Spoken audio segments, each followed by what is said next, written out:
The weather's changing. We've gone from mild November to a bit of a chillier day today, and we've got wintry weather on the horizon. So in this episode, we're going to actually protect some plants that are staying out in the ground through thick and thin through all the cold weather. So we've had a mild November so far.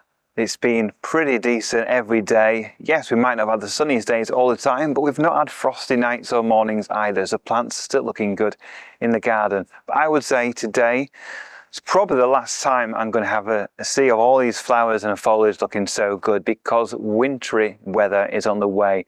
We've forecasted temperatures down to -3, -4 next week. We're going to get highs of only 3s, 4s and 5s, and we're going to get snowy, sleety weather as well in Tuesday into Wednesday. So things in the garden will look a lot different this time next week. My tender plants will have blackened off, and the plants are going to be out all winter.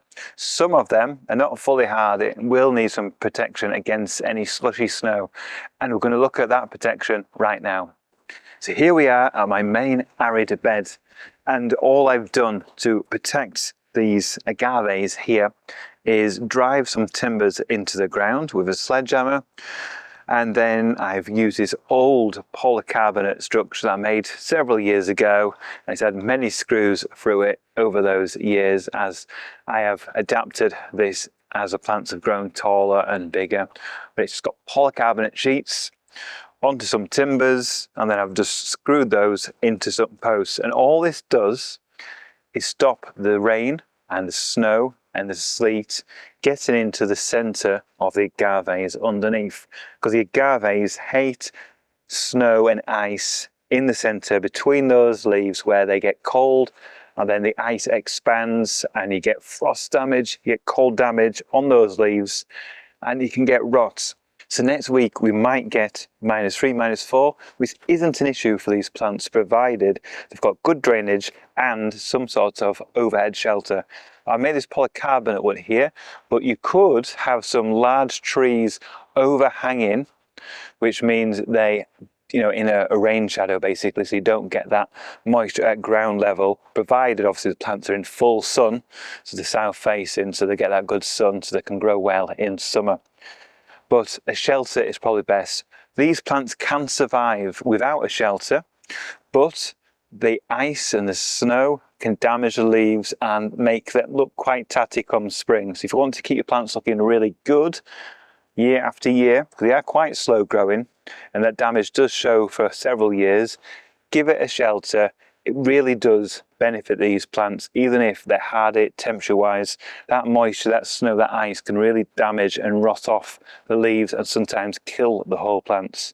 Now, if we get temperatures down to -5 to -10, then the Agave Americana at this size might really suffer, could even die. The Montana should be definitely fine. The Fanfare hybrid, probably, we've seen it down to -7, nearly -8, and it's been totally fine. But any colder, and I would be very, very worried indeed, because they don't like it when it gets below -10. Certainly, Americana will be finished at -10 at this size. Much, much bigger specimens can survive those temperatures, but will look ropey for a year or two afterwards. Down here, I've got an Opuntia shearii, which last year I don't think I protected it at all. I left it out of the elements and just seeing how it got through the winter, because it is one of the hardier Opuntias, but it did lose its main pad. It only had 2 at the time, so that lost to rot in spring, so I thought I'd protect it this year. So I've got this Munro cloche. This is quite a large one, probably too big for this plant, but it totally covers it. But it's got some ventilation slots at the top and a gap at the bottom as well, so it'll keep that nice and dry in there, but it will allow the airflow, because that airflow is pretty important for things like this, because they don't want that humidity hanging around when you get those days and days, and especially nights where it's cold but just wet in the air, it's foggy and misty, and the plants really don't like to be in those conditions without a bit of airflow to sort of dry them out when it warms up a little bit or when it becomes breezier. So that's that one. Below me down here, I've got a cacti from Mexico and Argentina. And this South American cacti, actually, I didn't protect it at all last year. And it's growing fine. Quite slow, but it seems happy there. very quick, easy thing to do is just put a shelter over that. It's obviously better to be clear, so a clear cloche, an upside down jar or something like that, so some corrugated plastic. But you can even use something like a patio chair, something like that, just so you're giving some shelter over the top. And in fact, that's what I've done just over there. So down here, between all this sort of tender foliage, we have an agave which did survive last winter, and that's agave lemon and lime, which isn't really that hard. It's a sport of Americana, and it's a very small specimen, this. So to give it a chance of getting through the winter, just put this chair over the top, and that'll stop, like I said, the rain and the sleet and the snow getting onto that plant. It'll be drier under there, still got the ventilation, it's still got enough light from the sides to get through winter okay. So that is all the protection this plant really does need. Now obviously we get winter storms, chairs move about, other structures might move as well, so you've got to keep on top of checking to make sure your structures are in place after it's been windy. Now, size matters when it comes to protection, and this Briar and Martyr palm is big size now. Although it's not the hardiest palm in the world, it is one of the hardier palms I grow, and when it was smaller, I did give it some protection with a sheet over the top and fleece around the centre. But now, as you can see, it's bigger than me. I don't have a structure big enough to put over this, and it gets hardier with size. So when plants get bigger, they've got more mass and they can withstand colder temperatures for longer.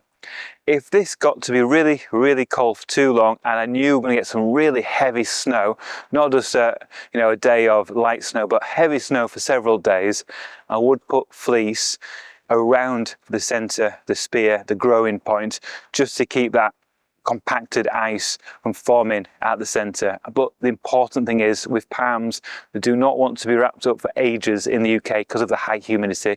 So remove that as soon as temperatures get above zero or when the snow's completely passed. Now I'm filming this before the cold weather comes, but already for some reason my wonderful Schefflera macrophylla isn't looking happy. All the foliage is sort of drooping down all to one side.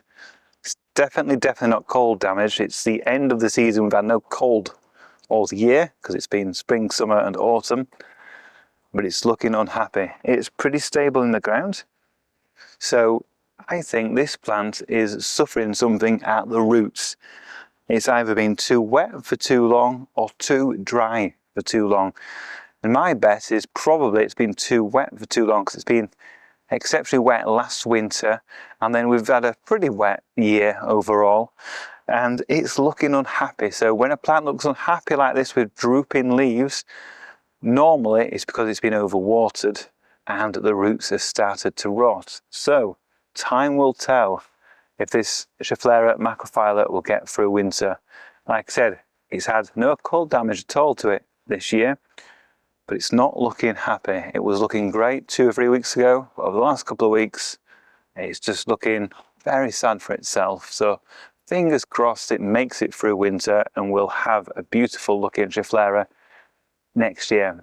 Some plants actually protect themselves over winter, including the huge Gunnera cryptica here. The big leaves with the winds have bent over, and these strong stems will actually protect the crown and the growing point from next year, because they will sort of bend, the leaves will snap over, and then we can give it a helping hand and actually snap these stems to protect the growing point underneath. But as you can see, it's pretty much a canopy above me at the moment, protecting that growth point, because the air temperature, believe it or not, will be a bit warmer. Just because you've got that protection from above, you won't have those radiation frosts really getting into the ground underneath when you've got lots of big leaves above you and foliage, and we've got the hedge behind us as well. So it will be slightly more protected even without that extra heat. So this plant will get through winter totally fine without doing anything, but pushing back the leaves, protecting the crown will help a little bit as well. Now another plant that definitely doesn't need protection because it's got so big is my Jabea chilensis palm. Look at the size of this thing. It's absolutely monstrous. It's probably about 4 meters across and it's 3 meters tall, dominating the second half of my garden. When I first got it, because it's an expensive plant, I did put a rain shelter over the top when it was probably only about 1.5 meters tall. But now it's doubled in size. It's way too big to protect. But as it's got bigger, it's got that hardiness increase as well, because it's got that mass, as we mentioned with the Brea Marta in the other part of the garden earlier. And this should see -10, no issues at all. -15, they would be pushing it. But if it got -15 in my garden, I would be very, very concerned, because lots of other plants will have suffered far more at those temperatures than the Jabea behind me. So as we get into the end of the day now, it's getting slightly dark already. And this is probably the last opportunity that I'll see something like this wonderful red zinnia looking beautiful, because when we wake up in the morning expecting a frost, and I think the garden will look quite a lot different from what it does now. So that's probably it for this year, for seeing the summer colour, the tropical plants looking good, because in the next video, when we come back to look at the garden, I think it will look very different after we've had probably a few snow showers and those sub-zero temperatures. So this is the last look of the garden in 2024, whilst it looks pretty good. Bye for now.